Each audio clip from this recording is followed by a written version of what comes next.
go ahead and get started, please. Welcome everyone to the November meeting of the DDA. Susan, would you please call the roll? Would be delighted. Cindy Clark. Here. Russ Collins. Here. Bob Gunzel. Here. Roger Hewitt. Here. Bill Lowenstein. Here. Al McWilliams. Here. John Mowat. Here. Rishi Narayan. Here. Keith Orr. Here. Steve Powers. Here. Sandy Smith. Here. John Split. We have a forum. Thank you, Susan. So first on our agenda is audience participation. I want to remind folks that you have a maximum of 4 minutes to speak, and the first person who's signed up is Maggie Ladd, South University. Thank you for this opportunity. I'm Maggie Ladd. I'm the director of South University Area Association, and I'm also working with the Southview Biz Initiative. And I just wanted to give you a brief update on where we are with the biz. We have a preliminary zone map. We have a complete database. Need some corrections, but it's pretty good. And we've already started outreach to the major property owners in the district, and we've had really positive feedback. We have our website up. It's not populated yet, but it's a2southviewbiz.com. We have our steering committee meeting next Wednesday, and we are setting dates for our focus groups, and they'll be taking place in January and February of next year. We're all, just to put you all on notice that we're looking for a rep from the DDA to sit on the steering committee. So hopefully I can spend some time recruiting someone from your auspicious board to help us out with that. And that's pretty much that's pretty much it. If you have any questions, either myself or Betsy Jackson from Urban Agenda would be happy to answer them. Thank you. Thank you. The next person on the list is Changming Fan. Thank you. My name is Changming Fan, and inventor of Tiny Light. I claim myself to be a social entrepreneur. First of all, I'd like to thank everybody, especially those people who serve us so diligently for so many years. To be specific, I would say on this board, a lot of people in the public places always show up, no matter how cold it is, rain, snow, and always be there. And for example, Sandy Smith, and also other people I don't have to mention one by one. Behind that, there's a lot of work, whether it's either it is the public art or some other events. So many years you have been doing volunteer work, regardless payment, regardless comment, and you keep doing this. That's one thing keep Ann Arbor very special for the visitors, for residents, for businesses, for students, for anybody. As long as they know Ann Arbor is the place because of hard work. And also, University of Michigan contribute quite a lot. However, there are some things I like to change my tone to be the downside of the situation at the moment. We have quite a lot of different opinions, and I'd like to address one by one in very briefly. First is the ambassador program. What I really support this program, not just because of it should be like other cities already have successful experience, and also it is important to change our society.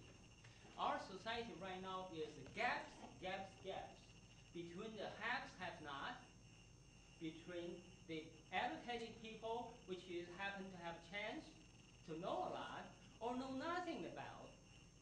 And therefore, there quite a lot of gap also happen between the leaders in the city council, and so as the DDA, and so as the residents. There's some impression ambassador program just chase the panhandlers away. That is not complete. Sometimes we have to. Drug abusers on the street.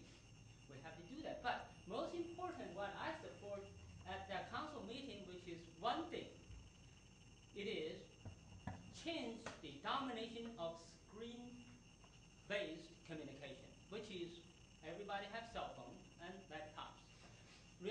this is creating more gaps. I like to address this issue another time. The second, I want to support the public art. We have been doing quite a lot of work, but it's far not enough. Should continue. Art is everywhere in other cities. Thank you. Oh, you've got one more minute. I was just giving you the signal Oh. for one more minute. Sorry about that. Thank you. I'd like to also thanks for the Ray lead the citizen advisory committee, and this about something like permanent members about no more than 10. And the high school students with their parents come to address a lot of issues is down the road the future. And these kind of things should expand it.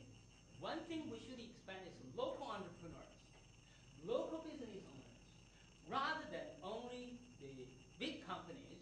I don't want to mention that. So there's another thing that I hope that another chance that we can address how to bring the technology to this town. Thank you so much. Thank you. Does anyone else wish to speak? There's the signal. Okay, seeing none, let's move on to reports from city boards and commissions. Mr. Ray Detter. Last night's Citizens Advisory Council meeting was joined by a number of visitors, including 4 Skyline High School students and their parents, who were encouraged to join in our discussions, which is always happens at our Citizens Advisory Council meetings. They're always encouraged to involve politely in what it is that we're discussing. And as a part of our updates, we discussed the value of the proposed Coleman Jewett Memorial, a conversational corner. To be located in front of the Farmers Market on the north corner of Detroit Street, where it meets North 5th. The 2 bronze Adirondack chairs to be located there are more than a memorial, we feel, to Coleman Young, whose career as a citizen, teacher, and artist, and whose biography and family history were so much of African American history in Ann Arbor. His grandfather was George Jewett, who was son of a blacksmith, who was University of Michigan's first black football player, who later owned a dry cleaning store on State Street. When Coleman was a child, he was often in attendance at the Dunbar Center, what is now the converted house on Kingsley and North 4th, that now houses legal aid services. The story of the history of the black community in Ann Arbor is told in the street exhibits located directly across from these intended chairs. And these chairs are, in fact, a part of black history in Ann Arbor. But these exhibits will also be a part of the pedestrian environment on North 5th. Works of art as well as a gathering place to sit, talk, and a part of what we hope will eventually be a restructured 5th Avenue with the help of the Downtown Development Authority. This has the strong financial and community support of Ann Arbor citizens, including the Public Arts Commission of the City of Ann Arbor. It also needs the support of the Ann Arbor Downtown Development Authority. The Downtown Ann Arbor CAC strongly encourages you to provide that support in the form of a grant to what is now not only a work of art, but a public streetscape amenity, and a contribution to the expression of an important part of Ann Arbor history. The major part of the Citizens Advisory Council meeting last night, with the help of the DDA Executive Director, Susan Polly, was a discussion among CAC members and all of our meeting visitors of their ideas to help us plan strategically for the future of downtown Ann Arbor. And this agenda item on our agenda is directly stimulated by the wonderful discussion that you had for 2 hours last week, Capital Improvements Committee, a discussion at that particular time. We all know that there are rapid changes that are taking place in Ann Arbor. I mean, the claim is at this particular point that the changes in zoning will be done by the end of December. We'll see when that happens. Changes in R4C, or the approval of a new R4C, which covers the areas around the downtown, are supposed to be done by next March. There's a lot of housing additions which are going to come online next week. And what we did last night is we attempted to deal with the nature of those kinds of issues that we're approaching as well as we could in a short period of time. And I don't have time now to list what it is that we said, but what we tried to do was to get into the things that you're doing at this particular point, because we hope along the line that we're going to be supportive of what the DDA wants in terms of the nature of the downtown. But one thing came clear last night with regard to the future of parking in downtown Ann Arbor, that if we're going to build parking structures, they better be underground, and they better not preempt any land that can be developed in the downtown area. Thank you. Thank you. Next on our agenda, communications from DDA members. Does anyone have anything to share with us? I don't know if it's on our agenda later, but I want to take this opportunity to compliment Susan, Joe, and Amber, and Al for the work on our annual report. It was very well done and very compelling as far as the data and the success of the downtown development area and the city. So my compliments. Yeah, I think you And speak Jada. on behalf of And all of Jada us. as Thank well. you for bringing that up. Sandy? If you don't mind, I'd like to ask Ray one piece about your discussions last night. If you would go to the podium for your answer, so that anybody that ever watched this could actually hear the answer. When you talked about the development or the work on Fifth Street and finishing that project, did you guys talk about the brick versus the repavement? We didn't get into any detail. What we did is just reference that because we know the history of that. I mean, you know the history of that, and I do too. That's something that hasn't been done, but nonetheless is a part of DDA's future commitments. And that's all we talked about last night, was just that brief Okay, comment. I appreciate that. Because I think that the brick streets on 4th and 5th are important to put on our radar. I'm going to ask for that to be part of our retreat discussions when we're bringing things forward. Is that if we don't act on that, they'll be paved, and I think that would be a loss just to have those paved over. But Great. Thanks. Anyone else have anything? No? Executive Director Report. By the way, I just want to mention that there are two things that we've added to our standing agenda in the last few months. One is this opportunity for our Executive Director to share with us information, but we've also added a new section which is the opportunity for the Executive Committee to report out. And these are kind of going to stay on the agenda as standing items. There may or may not be anything to share, but there you go. Good to have it. Thank you, Susan. So I want to thank Steve for stealing my thunder, because that was just what I was going to Great minds. We have a few hard copies printed, but we welcome people to go to the DDA website, a2dda.org. There is a wealth of data in here that is so interesting, even if you don't follow the kinds of stuff that DDA follows necessarily. What staff has been able to assemble over years is trends now. You can follow information like building permits, how many residents per acre in downtown versus outside downtown, information about parking, go pass, crime. There's information that I think many of us would find interesting about downtown. For instance, how many theater seats. We know it's busy on a Friday night, but just how many theater seats have we drawn people to? So a2dda.org, really urge you to take a look. With that, just wanted to give you an update on a few things. One would be projects, and others. The other thing to talk about was just some of the meetings I've had this month, because I think you might find them of interest. We're into fall, heading to winter, so a lot of the work that we're underway with at DDA is seasonal.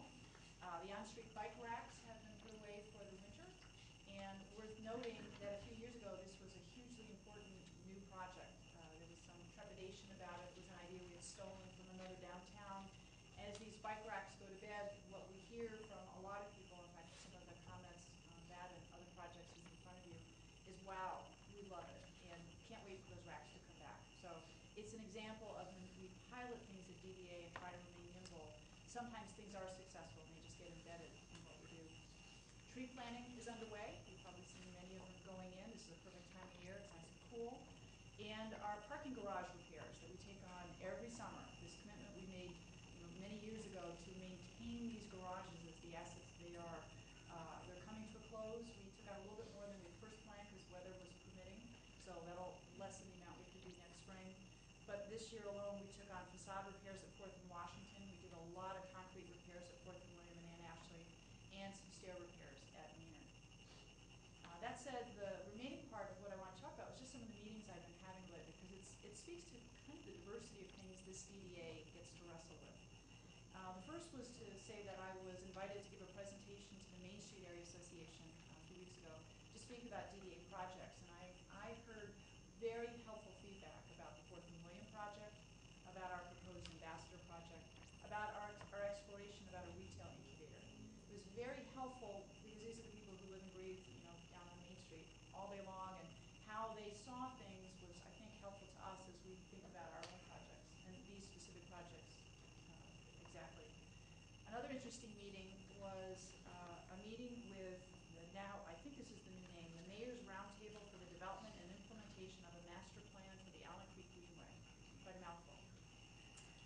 Sandy, you had served on a task force many years ago. Many others here at DDA had served on the board when we were attempting a 3-site plan, one of the pieces of which was to take out a dormancy, an idea in the downtown plan about a greenway, an idea that sort of had been neglected. And part of our project planning was to have a segment. Our plan was not adopted, but the greenway continues to be robustly discussed. Where things are at this point is not much further than that, but what was exciting was to hear there is now an integration with a U of M class. There's a capstone project underway for the graduate planning class that is looking at how to engage the community more in this topic. It's something that maybe a few people follow, but not everybody. And the students are also being challenged to think about how to actually lay the route of this thing. It's a concept of a greenway, but there are some important points at which it's broken. It's following the railroad right of way easement. How do you cross Huron Street? How do you cross Miller? These are the kinds of questions the students are exploring, and I think their very intelligent review of this, I think, will be helpful to everyone as we continue to consider what a greenway specifically will look like. Another meeting that I found particularly interesting was meeting with a faculty member at U of M, Dr. Robert Hampshire. He's working with UMTRI, which is the Transportation Initiative. He had been brought over here from Carnegie Mellon. He'd been working on some of the projects we've talked about, the demand management work in San Francisco. We talked about the hockey pucks. He was part of the research team looking at how parking rates could affect demand in San Francisco and fluctuating them every 6 weeks depending on how robustly the meters are being used. If they're not being used very much, rates are lowered. If they're being used a lot, they raise the rates. But what he's doing right now is working with UMTRI on, among other things, projects related to the vehicles, connected vehicles in particular, car sharing, person-to-person sharing. But it's getting to the place where they're developing the softwares for parking vacancy information that would be embedded in the car. I think many of us have heard about the softwares people are proposing to put on your smartphone. And what he's working on is the next wave is already upon us. Your car will tell you you're here at Washington and 4th, and the garage says full. If you head down 4th Avenue, the chances are good you're going to find a parking space on street or in that next garage. So it's happening right here in our own community, that demand management now through software. And I think we made our best push to him to stay in touch because it'd be great to see some of their experiments being used here in our own downtown. And then the final thing to say was I met with Charlie Penner and Ron Stevens to talk about the Small Business and Technology Development Center to find out more about what they do, because as we look at the retail incubator, I thought it would be extremely helpful to understand what services are available to the startups and to existing businesses. And we talked about a number of things, but this is where I'll end back where I started. Much of what they're now leaning on includes this kind of data. So I wanted to extend it's not only interesting, and not only are the brokers using it, but they're using it to help coach entrepreneurs who are looking to put together a business plan for a new business downtown. And much of this is at the heart of those business plans. So again, good work that we're doing that's having benefits in ways we might not even have known. So thank you. Great. Thank you, Susan. May I have a motion to approve the minutes from October 2014, please? Move that the minutes be approved. Second. Thank you. All those in favor say aye. Aye. All those opposed? Subcommittee reports. We're going to start with Partnerships and Economic Development Committee. Okay, I will start out. I have a couple of resolutions today. And so first of all, I want to move the resolution that is on page 13 of your packet. And that's a resolution provide up to $15,000 to the City of Ann Arbor Public Art Commission. Support. Okay, so, this one you heard about in some of our public comments, and we had mentioned it before. The Art Commission requested that the DDA participate in this Coleman Jewett project. What we would be asked to cover is, the site preparation, kind of the things that we know how to do well, the concrete and other costs. What we've asked for, is, what the Partnerships Committee would like is we recommend a grant up to a maximum of $15,000, and we'd like to get detailed cost estimates for what that site preparation would be, and also DDA recognition, which we always ask for in any of our grants. I know Marcia is here. Marcia, do you want to say a few words?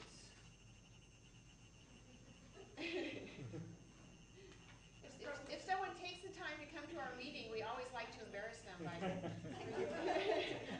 Well, I think I've sort of said really what needs to be said. We are within $10,000 of the funding we need for this project, raised from 202 donations, 2 foundations and 200 individuals.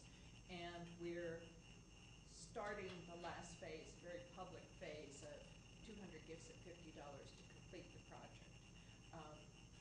And we certainly would recognize the DDA as asked, because you would be the largest single giver in the project.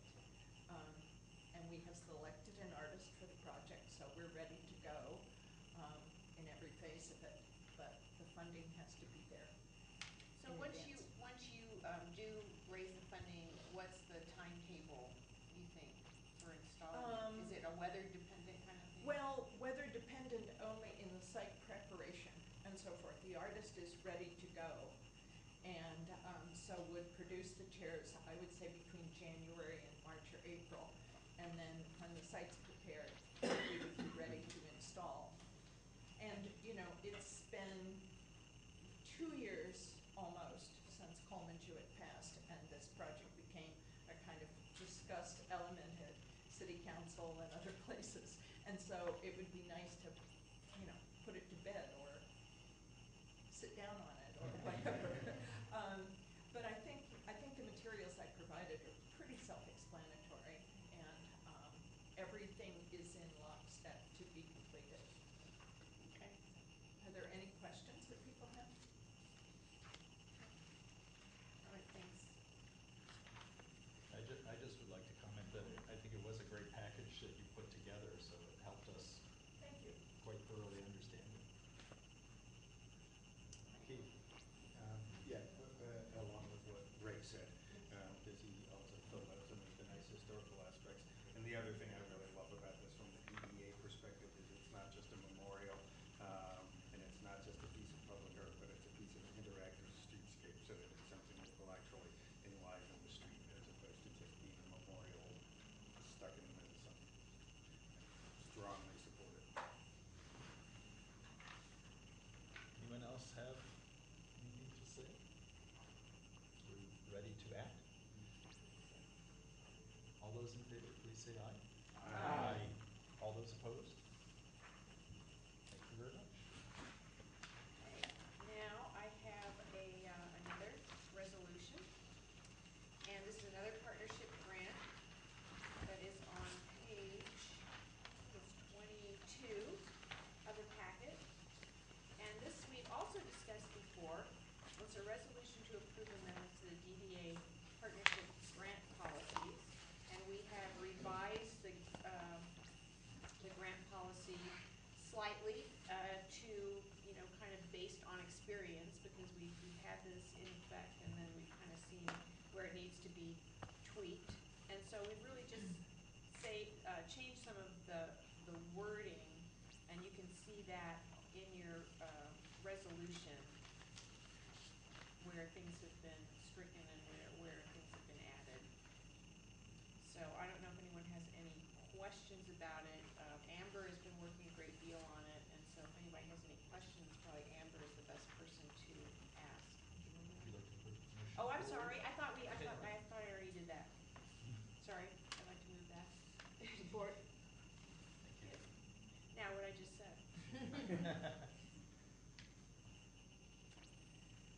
Sandy? I'm pleased with the evolution of this. We had a chance to use it in its current form. We had another potential project that we could then look at as well, and we have nothing in front of us at the moment while we're doing this, so I think it's a great time to be able to, reflect on how it worked and is this really what our intent is? And I think that the message needs to continue to say, which I think it does with this, is that, we're open for business. So I'm happy with this and wholeheartedly support it. Okay. Anyone else?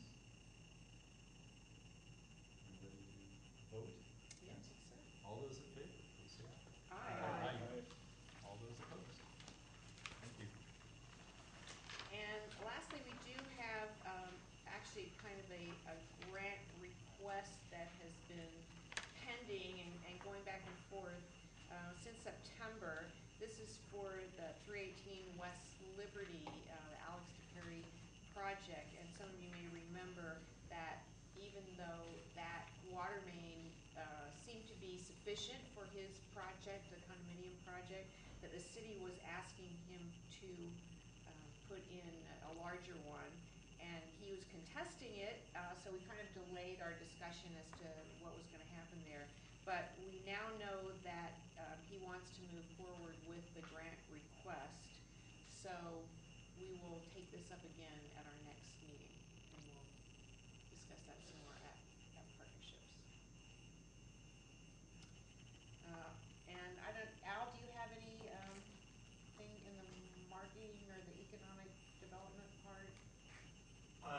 Well, so we're moving that, but just to make sure we have, and Alex gets that, now that we've finalized that The new, language okay, in that's a the good idea. proposal, we should make sure that he has that, and that we all have that for the Yeah, final.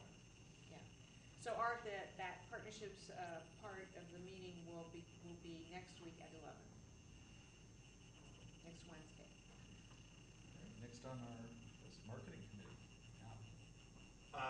So, big thing, that I would request, for everybody is that, we're still kind of getting the goals straightened out for the marketing committee, so please join us for those. We actually had a lot of people stick around last week, so that was great.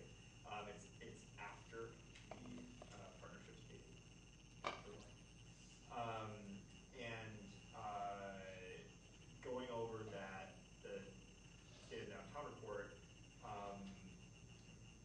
looking at how, since that was well received and people are using it and are enjoying it, and they need that information, we talked a lot about how we can make sure that what we're currently doing and what we currently have and the opportunities we have going on right now are well known by the people who use them. So as I walk around downtown and talk to especially retailers and things, a lot of this board is our downtown restaurants and retailers, and yet a lot of the other restaurants and retailers aren't familiar with what we're doing, what we can do, what we can't do.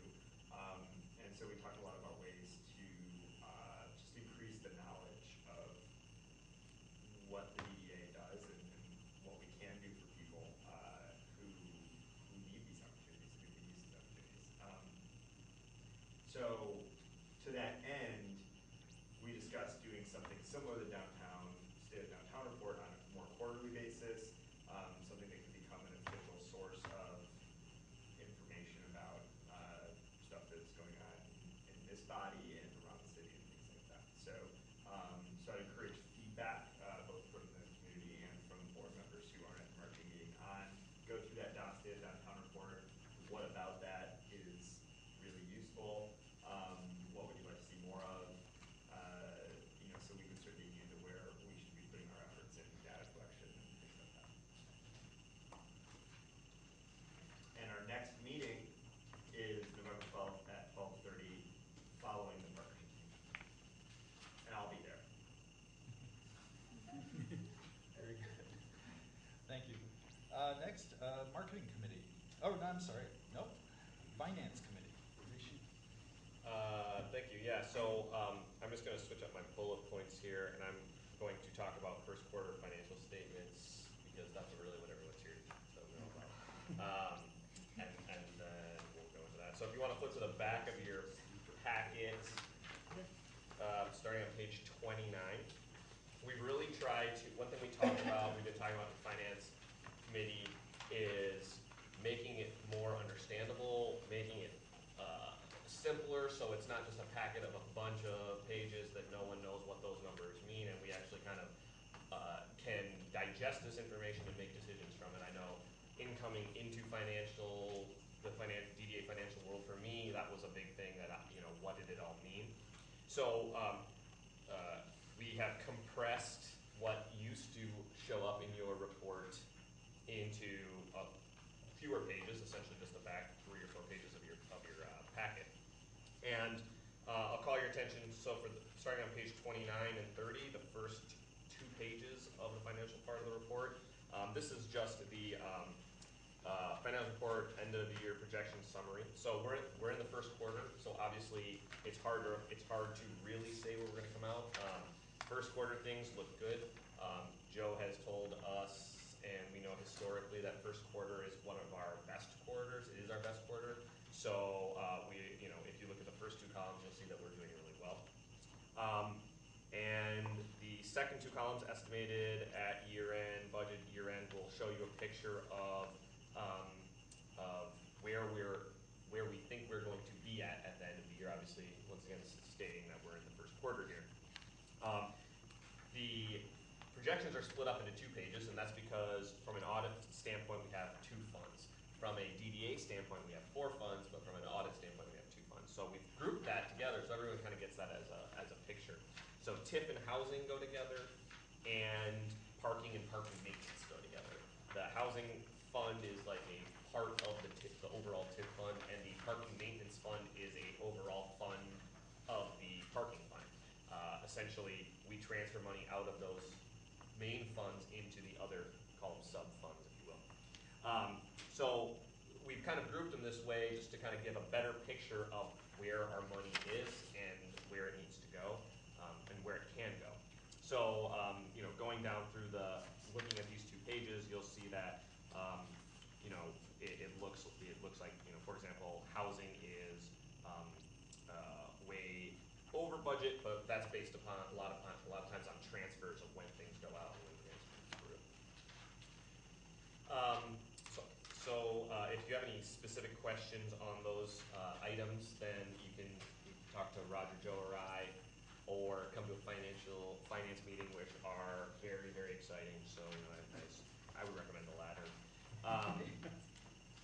The page 31 is just a graph that kind of displays a lot of the same information from the first 2 pages, just things in graph form.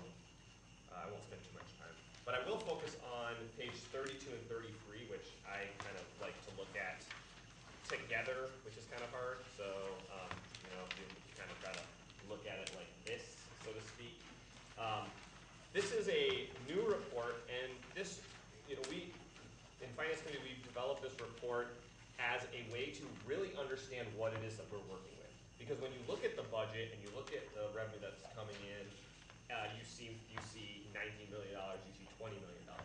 But in reality, when you take out expenses and you take into account the things that we've already promised, grants that have come through, resolutions that we've approved, then that number is actually much different. And it's something that I know that I didn't really understand coming into it, and so we just thought this was a better way to understand when a resolution comes into play, whether or not, like, what is the actual dollar amounts that we have of the ability to grant. Because it's not, if you were to just look at the old kind of financial reports we used to have, it's really hard to paint that picture. It's really hard to say, well, if we do this project, we can't do the next project because this is half of our budget, our real budget, if you will. So we're still kind of working on this. We're calling this the funds committed report. It used to be called the encumbrance report, but we decided that was lame. So now it's called the funds committed report. And this is just to paint a picture of where have we actually promised our funds. And we're working on the way that we kind of explain, this is in year one of a 3-year grant, this is a 1-year only grant, things like that. This has been promised but has not been executed yet, things like that. As an example, for example, the first line item that you see, housing fund, it's a 3-year grant of $200K per year. So to give the idea that this is $200,000 that we've committed in this year, but also keep in mind that in the next 2 years after that, we've also still committed $200,000. So that'll give us a bigger picture as to when we promise that we're going to do something for 3 years, what does that actually mean for us? There's not a specific number to look at and be like, okay, here's the answer. This will just be a plan that we hope to use moving forward for resolutions that come through to be able to say, by the way, the financial implication of said resolution is this. You're in this fund, this is what we feel we have allocated to it, and this is how that will impact it. So not as a vote on the actual, what the resolution is, but just on the financial impact to just say this is where this would put us. And I think we just developed this report, we're gonna be tweaking it, but I dare say I'm excited that this will be something that will allow us to make more educated decisions, maybe, especially going through the next 2 or 3 years where we're really trying to focus in on where our money are going. And next page on the report is just our rundown on the gross revenues, hourly patrons. As I think I mentioned earlier, first quarter is always a good quarter for us. And that's why we see a lot of that. I won't dig into that too much. I'm going to, should I table the Fourth and William financial plan to go with the actual project update, or do you want to talk about that separately?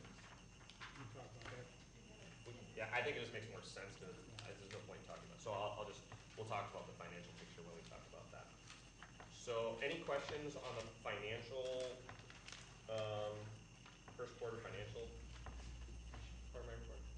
For the funds committed report, are you anticipating potentially extending it out for a few years to give a picture over time? Yeah, so we had a big discussion about that because we're dealing with, like, can you ingest this information versus adding way too much information? So I think that I don't have the answer for that yet, because if we added in 3 years, would that kind of take away from the point of this, which is just a snapshot, if you will, so that anybody, whether they were well educated on a resolution or not as well educated on that resolution, could know financially what that means.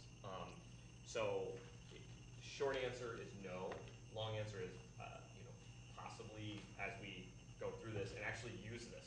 So we haven't used it on the resolution yet, which I think that will be the real test. Right now it's, oh cool, and I've talked about it, but if it's not actually handy in determining anything for resolution, that's when I think we'll get a feel for what that means, is my thought on it.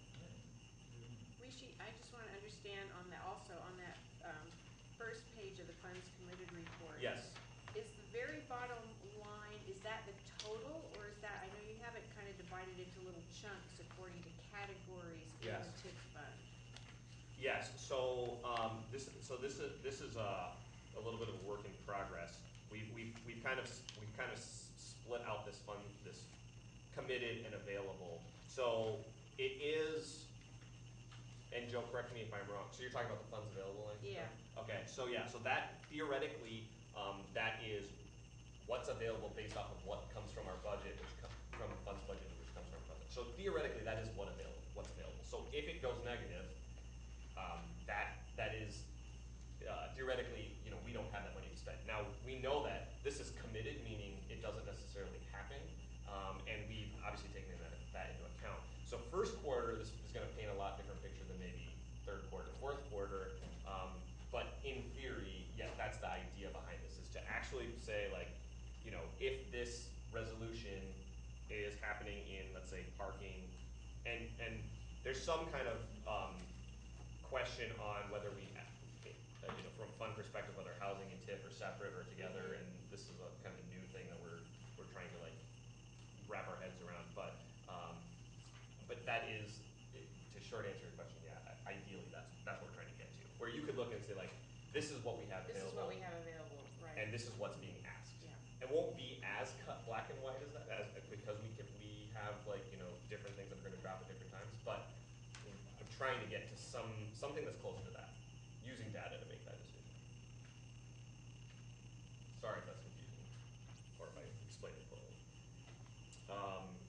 Any other questions? I guess I'd add that, you know, we're trying to put this over our existing budget, and the line items we have in it, I think as we go into forming the budget for the next fiscal year, we will be taking this into account, and we'll probably be structuring that budget a little bit differently so it aligns with this better. Yeah. Hopefully it's easier to understand, so we're kind of trying to retrofit this right now, but going forward, it should, we're optimistic it's gonna be easier to use as a tool. Okay. And possibly help us make a more accurate budget. Hope definitely make a more accurate budget. Okay, so then I'll turn the table over to Roger in regards to the parking rate changes. I believe it's on page 27. Yep.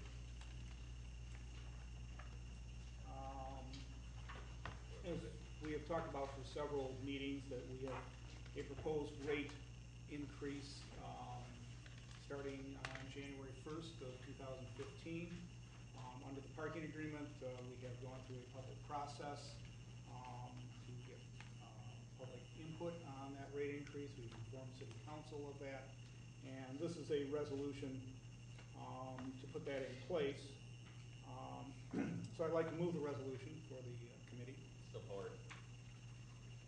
All those in favor, say aye. Any Any discussion? questions? Let me, You're just trying to beat my record for sure. Exactly. I will briefly go through the outline of it at the bottom of page 27. On-street meters are going up a dime to $1.60 an hour. Attendant parking lots are going up a dime to $1.50 an hour and $1.70 after 3 hours. The Fourth and William monthly permits will go from $10 a month, up $10 a month to $150 a month. The campus area structures, Maynard and Liberty Square, will be increased by $10 a month to $165 a month. Standard permits will, on the other structures, will go from $10 a month up to $155. The premium parking permits in the structures, and these are reserved spaces near the entrance. On Maynard and Liberty Square, will go up $25 a month to $220, and go on the other side. The other premium permits will also go at the other structures will go up $25 a month to $205. The library lane demand management permits, which for the first 2 years were at $95 a month, will go up $20 to $115 a month. And art fair entry will go up $3 to $15 per entry. Art fair evening will go up $1 to $7 per entry. Just to give a little rationale on why are we increasing rates and what's the theory on this. As certainly the board knows, this is a capital improvement organization where we need to collect funds and for large projects, for down payments on those projects. In our 10-year plan, we have budgeted in a annual inflationary increase in our parking rates of 3%. We haven't increased rates in, it'll be 2 1/3 years, and this rate is going to be a total of about slightly under 5%, which comes out to a little over 2% a year, which is right about where the inflationary rate is. So essentially this is to cover the increased cost of operating the system, to cover the increased costs of the maintenance, the extensive maintenance we do to the system, and to cover the increased costs of doing major projects such as the Fourth and William Stair Tower we're going to be looking at. Wondering if this is specifically to finance the Fourth and William Stair Tower, and it is not in our long-range plan. We have set aside money for major maintenance. This is the project that's coming through under that plan. But because we have this long-range plan and the finances to sustain that plan, we're able to fit the Fourth and William project into our overall 10-year capital improvement budget. A couple of questions. I think there's been some question of whether, we're seeing increased use in the parking structures. Do we really need an increase? This increase is based on our numbers for the fiscal year 2014. Again, it is an inflationary increase. Although we have seen some above inflationary increases in use of the parking system in the last quarter, we always try and take a long view because we certainly, I've been here a long time, you can see the ups and downs, and you don't want to make decisions based on one quarter being particularly good or particularly bad. It's certainly the system is at a very robust occupancy,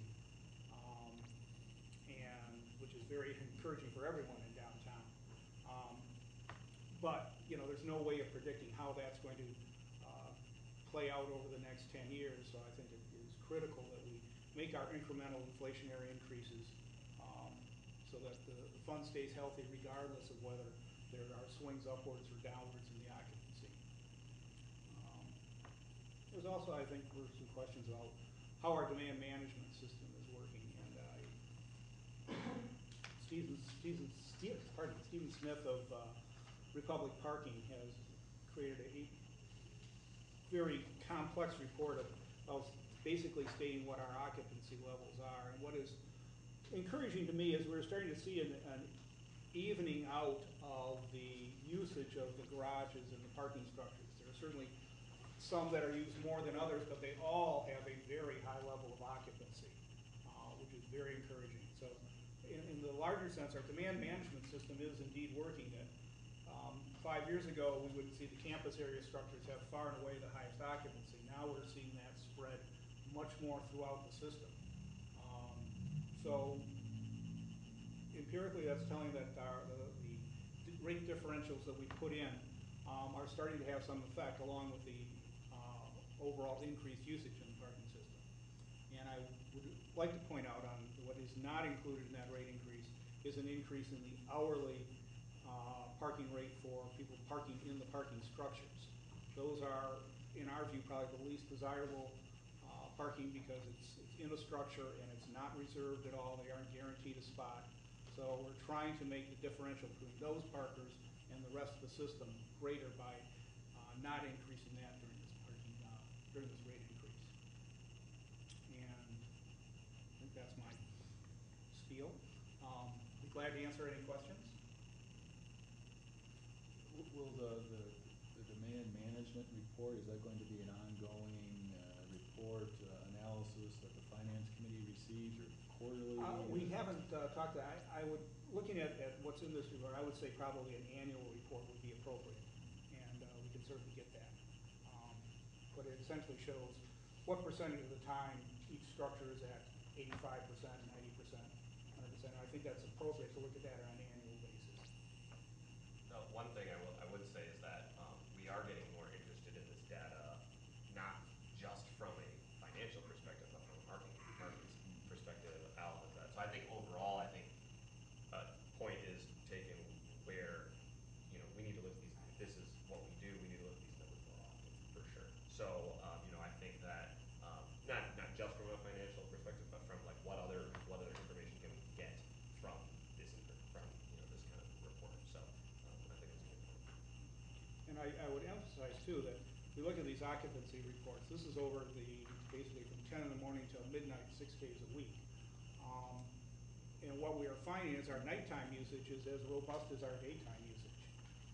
Certainly when I started on this board and long before that, the peaks were always, between noon and 2 in the afternoon. But now we are seeing peak occupancies at times during the evenings. So it indicates it's a very robust economy down here, both day and night. Roger. Is the plan to keep widening the gap between the hourly parking structure rates and meters or surface lots? Certainly my recommendation.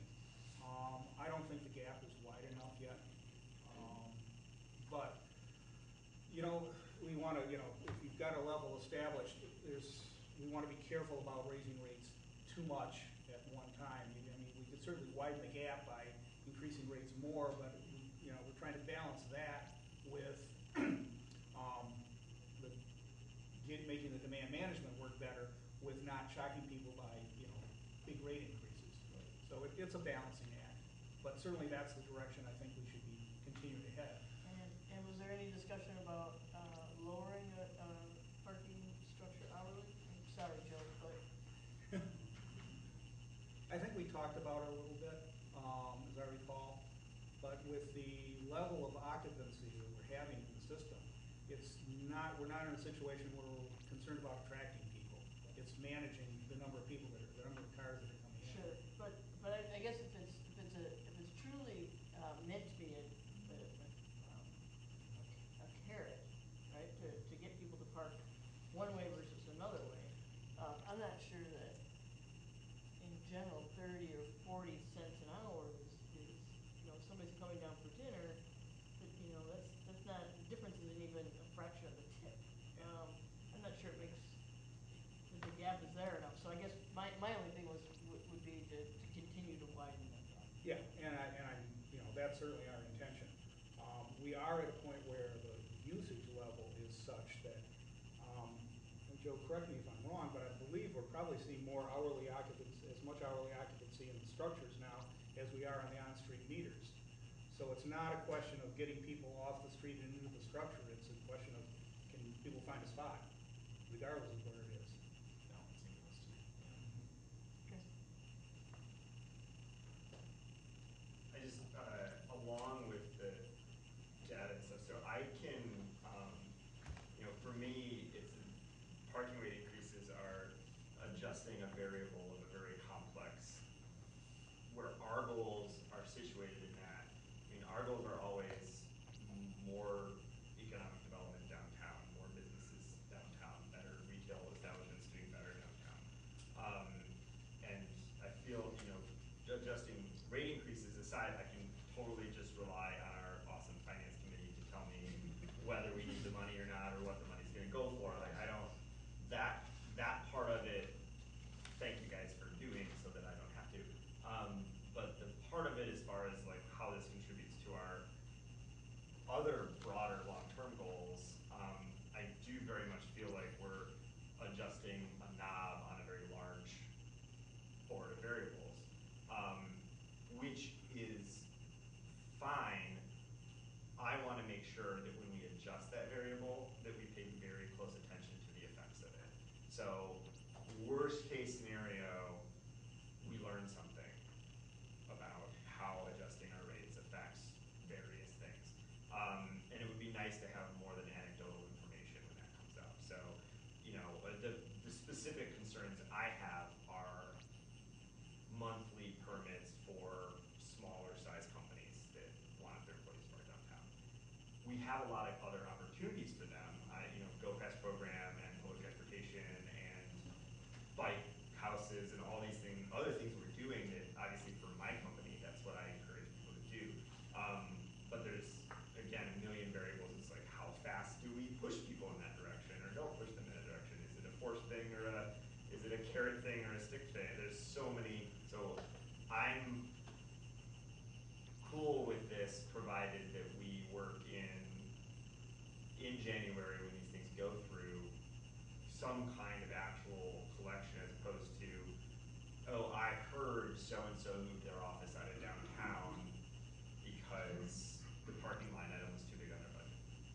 Like, is there a way we can find it? I know we're never gonna know for sure why certain businesses move in or out or are interested or not interested.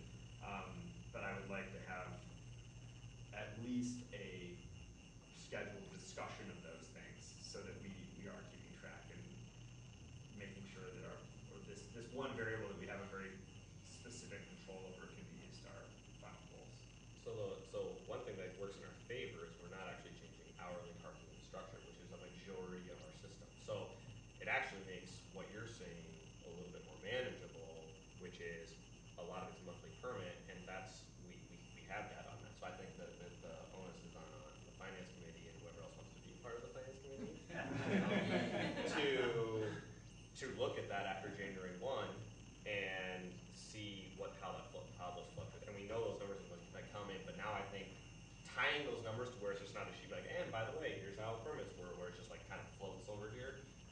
think that like gives it a direction of what those numbers are gonna tell, so I think that's a really good idea. And to sort of add on, I mentioned at the operations committee that I'd like the operations committee to start looking at a more strategic view of both parking, transportation, how people get into and out of downtown. So we're not looking at just, okay, what do we need to maintain the system, but what should the system look like? Absolutely. And I think that's really where we need to put our emphasis is, if the city is going to, downtown's going to continue to grow, how are we going to accommodate the additional people that are coming down in a parking system that is, nearing capacity, and public transportation system that's nearing capacity.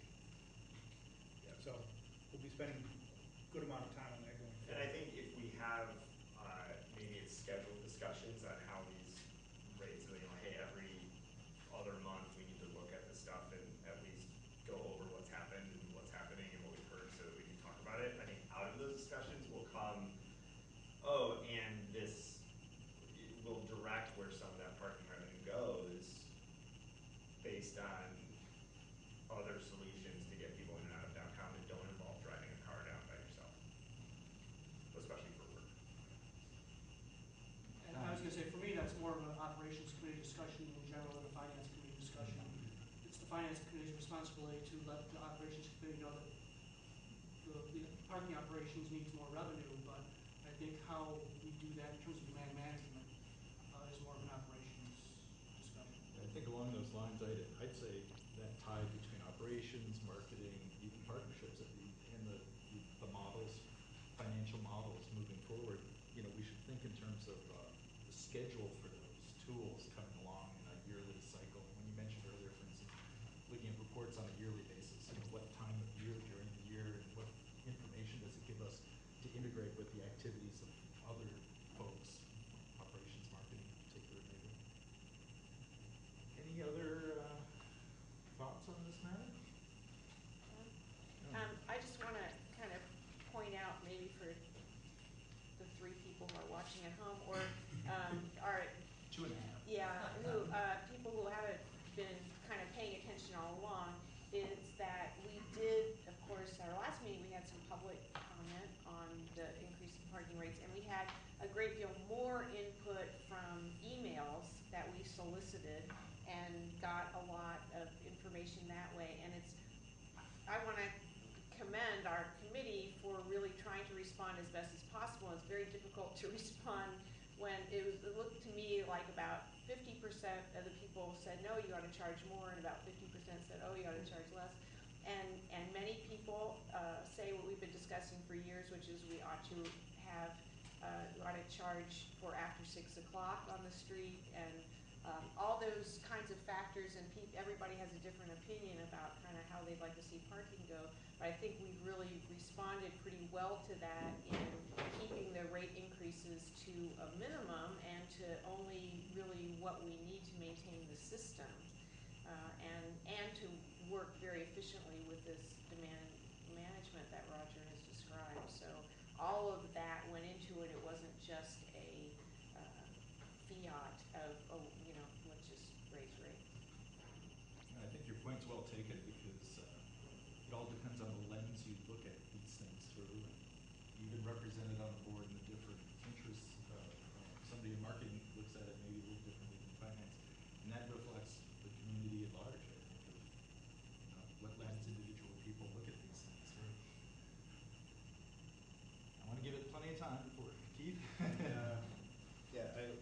And indeed, one of the ironies is that after 6 o'clock, when you talk demand management, there's actually a financial incentive to look for that spot on the street, since that becomes the free spot as opposed to. But it's something that, again, from the public perspective, we've heard so much, don't do after 6 enforcement. So that's that balancing act again. But I think it was a very thoughtful process that went into it, and I'm very glad that the structures are remaining at that rate, because that does indeed play into that demand management aspect we've been talking about. So, no one likes raising rates, but I'll be voting for it because of the necessity and because of the way we've structured thoughts on this resolution? Done. I'll also say that, as many of us are, I'm a small business person downtown, my employees, I'm a daytime business, my employees pay these parking rates. I certainly hear feedback from them, and I think that all of us around this table are cognizant of the fact that, that people don't like to pay higher parking rates. However, I think if this system were in private hands, there certainly would be a higher price being asked than we are asking, and I think that we try to always balance what the system can earn versus what we feel is sufficient for our needs.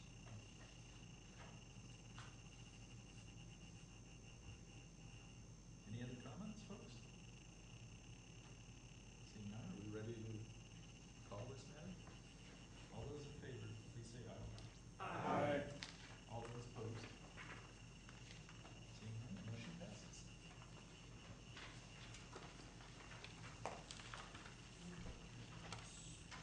So are you down to next committee meeting? Yep, next committee meeting moved for, work around holiday schedule, Tuesday, November 18th at 9:30. 9:30 is late for the finance committee, but that's what we're doing. So, see you all there. Full attendance expected. All right, next item on our agenda is Operations Committee. Fourth and William Improvements Project, we were given a brief presentation by Carl Walker and Carl Lukenbach again at our last committee meeting. As everyone knows, the board has approved a $5 million budget for this project. The committee has decided that we would like to set aside the awning commercial space on the main floor at this time to try to figure out where that might fit into some of our other priorities, but we would like to go ahead with the new stair tower, the 2 elevators, as well as lobby improvements, and new automated parking equipment. If you go to page 35 of your board packet, the budget that we were presented is split out, as you can see. The project budget with alternates and contingency is just below $5 million.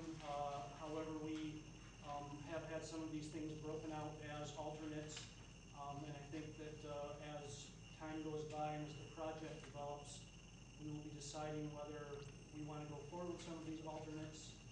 This project is phased and is going to take place over a significant period of time, so we will be able to keep an eye on costs. And if we decide that we would like to go forward with some of the alternates, such as the additional lighting and staining of ceilings, etc., that we may go ahead and do that at a later date. Oh, and the other thing I want to mention is the additional electrical capacity.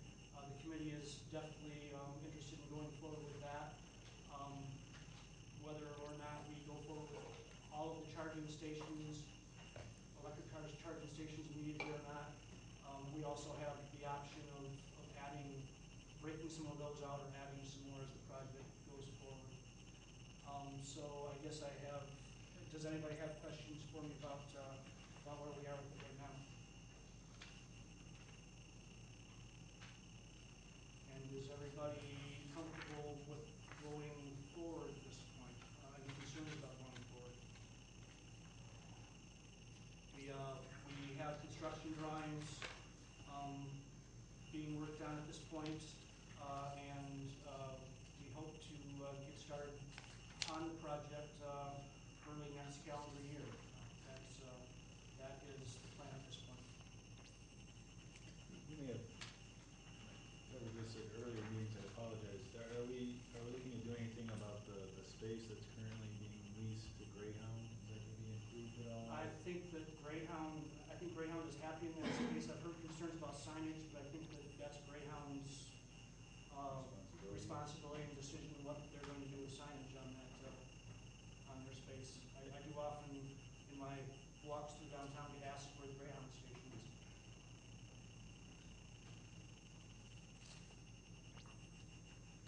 Okay, that's all I have on that.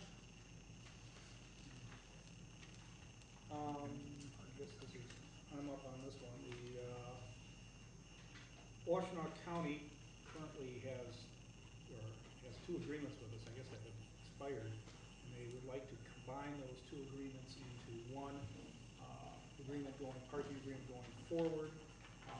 It includes some free parking for the Kiwanis Center, as well as a discount on county permits, as well as some trading of spaces and allocating from different structures. I don't need to go into the details of it. We did suggest to the county that since the discount had been originally intended to pay for the land under Ann Ashley, and that has been paid off, their rationale for a continued discount, or if we did continue that, would there be some cost sharing of other possible services in the downtown, and put the questions to the county, and we expect to hear back from them in the next committee meeting.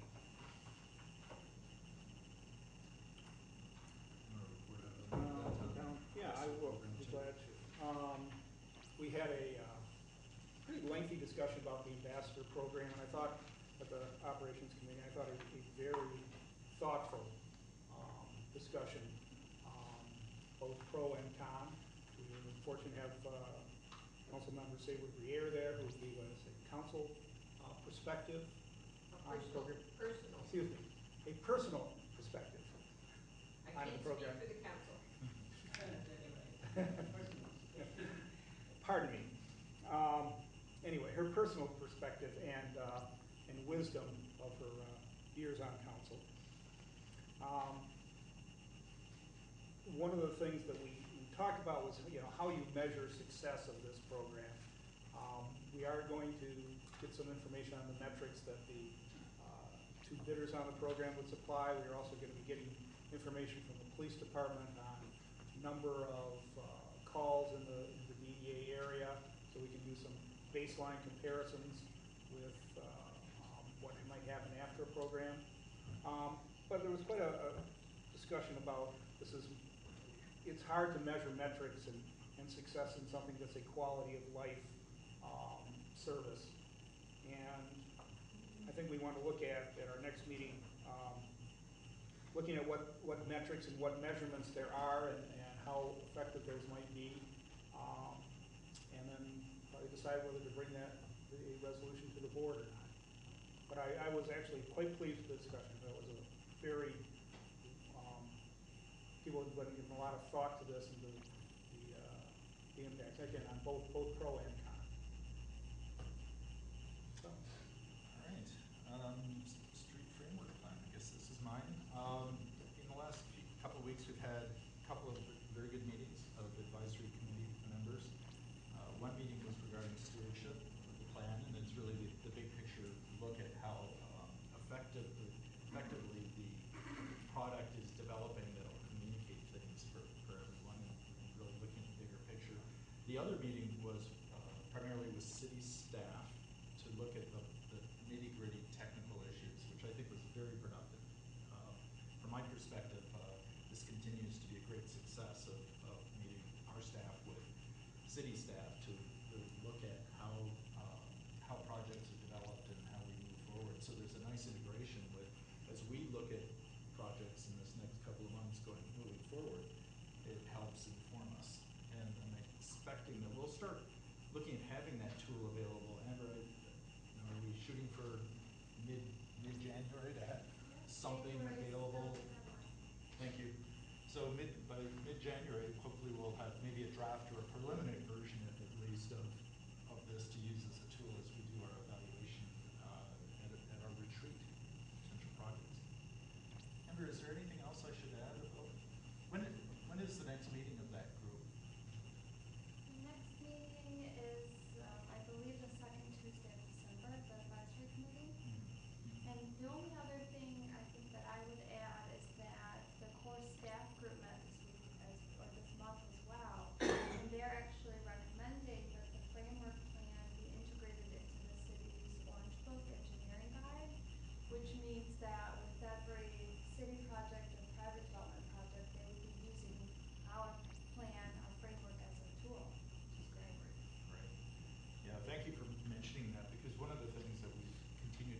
discusses the challenge of trying to develop a document that is useful to public agencies, but also useful for developers. And there are elements that are relevant to only developers, there are elements that are relevant only to the city, and there are elements that apply to both. So it's a little bit tricky, how to develop this to actually act as a live tool moving forward. So there's a lot of good awareness, I think, that's been put towards this. And the other aspect of that is the continuing challenge to keep it as simple as possible when you've got a lot of very complex elements moving forward. It's surprising really how complicated it does get. So that's something we continue to be challenged by. Is how, we look at some of these products that are developed by consultants, and there's color coding and there are maps and there's all these things, and you glaze over a little bit sometimes after a while. So that's always a continuing challenge to have it be a useful tool moving forward. Any other questions about the street framework plan? I just mention on a somewhat related issue, we had several DDA members met with staff from the city, staffers who are in charge of the capital improvements projects for the city, and discussed their schedule of improvements to be made in the downtown, so we can, at our retreat, align what we are thinking of with what the city is thinking of, so we're not, as much as possible, harmonizing what they intend to do in the downtown with what we intend to do, and perhaps add some additional value to some of the projects that they're considering. And I actually learned a lot about the process and difference between resurfacing and reconstruction and those streets and so forth. So it was a very useful meeting, and will be very useful, I think, for our retreat. Our next committee meeting is Wednesday, November 19th at 11 a.m. Again, that's a change to try to not conflict with Thanksgiving holiday. Great. Thank you. So our next item is, as I mentioned at the top of our meeting, we've added a new standing item, executive committee. So we have a resolution regarding ratifying compensation changes to our executive director. Do I have a motion? So moved. Support. Thank you. Discussion? I would just like to say that over the time period that I have been with the DDA, I continue to really value our executive director and her skill set, and she continues to move the ball forward in a dramatic way, and this is just ratifying that statement.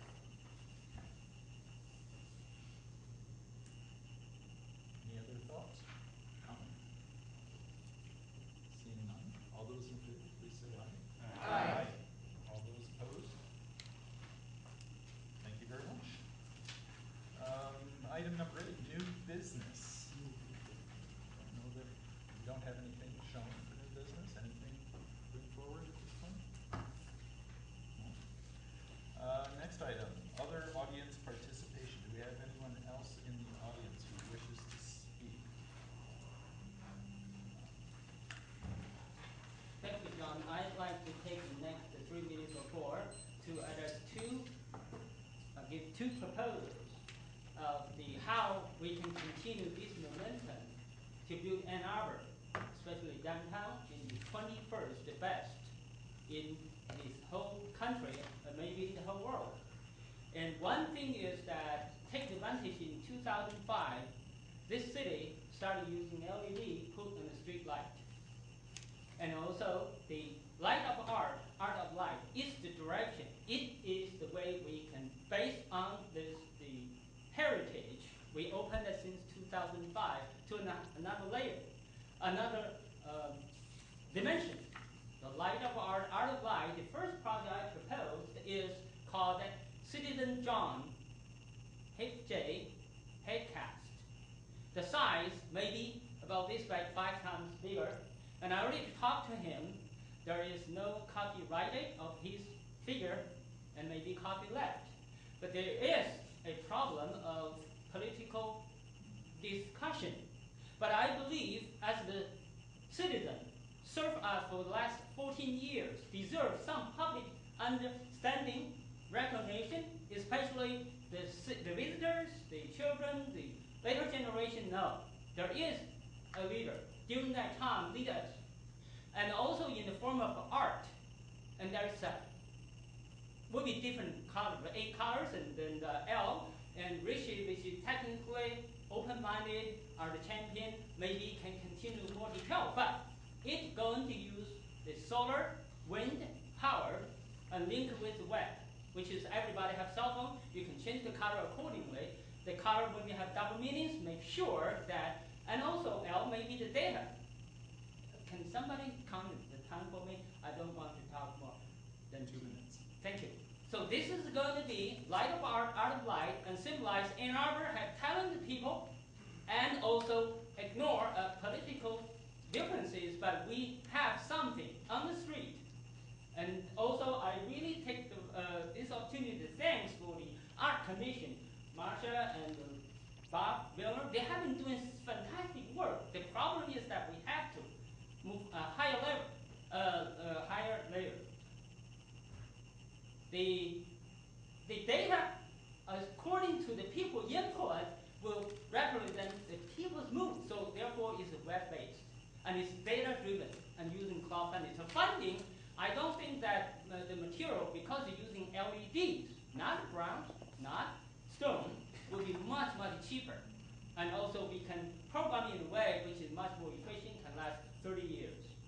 So this is one thing is that we have to say that it is Ann Arbor different with the downtown, is the children, we can participate.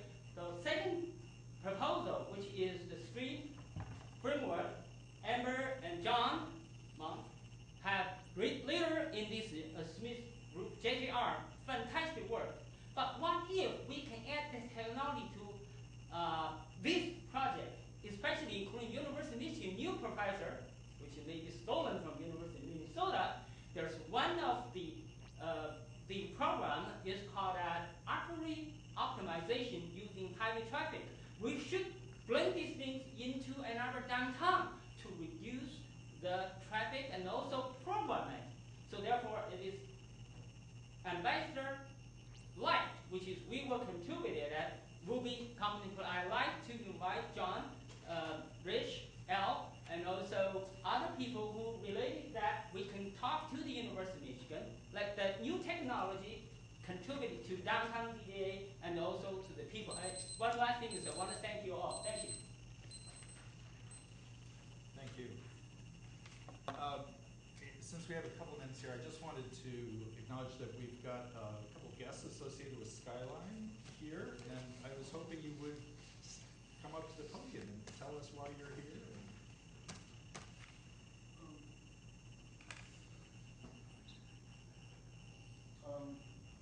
My name is Theo Phillips. I attend Skyline High School. I'm the CMP magnet, which is why I'm here, to fulfill the public meeting requirement. But I did find it very interesting because I've never really attended an official government meeting or what have you. But yeah, I found it very interesting. And yeah, next trimester I'll definitely consider coming back here. I recommend the financial meetings there.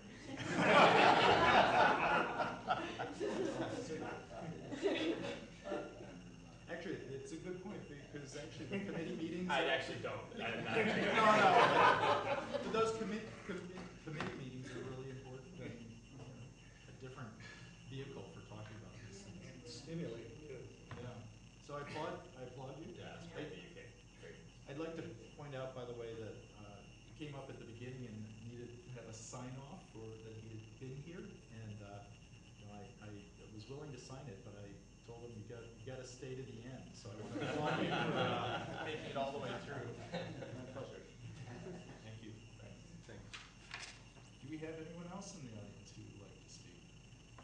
That was so like school and like forced audience participation. You have to come up. All right. Thank you. So seeing none, do I have a motion to adjourn? Move to adjourn. All those in favor say aye. Aye. All those opposed?